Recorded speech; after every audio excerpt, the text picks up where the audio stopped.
Hello mga ka-anonymous, and for this vlog tayo ay magluluto ng sweet and sour tilapia. So ang kailangan natin ay tilapia, UFC, banana ketchup, suka, toyo, at ano ba to? Tomato sauce, and carrots, and magic sarap, cornstarch, pampalapot. So ilagay natin yung sibuyas at bawang. Gisahin muna natin.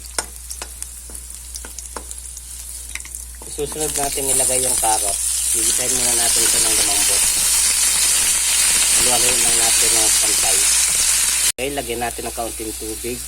So papalambutin muna natin yung ating gulay na carrots. So kapag medyo malambot ay lagay natin yung paminta. Lagyan na rin natin siya ng magic sarap. Lagyan na rin natin siya ng tomato sauce. Lagyan lang natin ng katamtaman. So haluin lang natin magpantay. Lagyan na rin natin yung ketchup pang pabalanse ng tomato sauce.